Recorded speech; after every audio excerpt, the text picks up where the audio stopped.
The only people who don't want to disclose the truth are people with something to hide. Hi, I'm Bill O'Reilly. Thanks for watching us tonight. 3 Mavericks who might run for president. That is the subject of this evening's Talking Points memo because Barack Obama came out of nowhere and is now president of the United States. Other people who may not have considered running a few years ago are now in the game. Let's look at 3 of them tonight. Donald Trump, maverick businessman, is perhaps the most well-known financial personality in the world. Mr. Trump says he may run against Barack Obama and yesterday went after the president. I want him to show his birth certificate.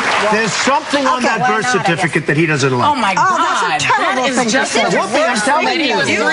Tommy, I love you. I'm telling you. I love you, too. I think that's the biggest pile of dog mess I've heard in ages. The question is, there's something on his birth certificate he doesn't want to show. It's not because he's black. Let him show has nothing to do with that. By the way, Because I think when any white president asks to be shown the birth certificate. I think Martin Van Buren might have been.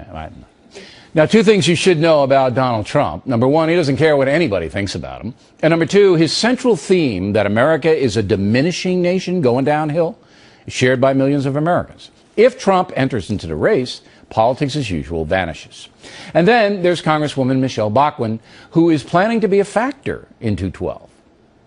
I'm in for 2012 in that I want to be a part of the conversation of making sure that President Obama only serves 1 term, not 2, because I want to make sure that we get someone who's going to be making the country work again. That's what I'm in for to work is that, but I haven't made a decision yet to announce, obviously, if I'm a candidate or not, but I'm in. Well, just today, Mrs. Bachmann says she's likely to set up a presidential exploratory committee. Now, the Congresswoman is the closest thing to a Tea Party candidate, but her appeal beyond committed conservatives is unknown. Also unknown, her problem-solving ability in complicated situations like the economy and the war on terror. And finally, the maverick Sarah Palin. No question, the governor has the credentials to run for president because she ran for vice president and governed a state.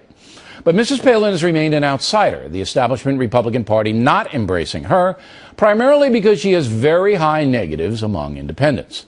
The governor, of course, could turn that around, but she is a feisty, controversial personality, and Barack Obama does want to run against Sarah Palin.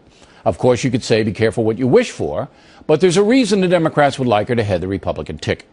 So there you have the 3 Mavericks, the 3 wild cards in the presidential race of 212.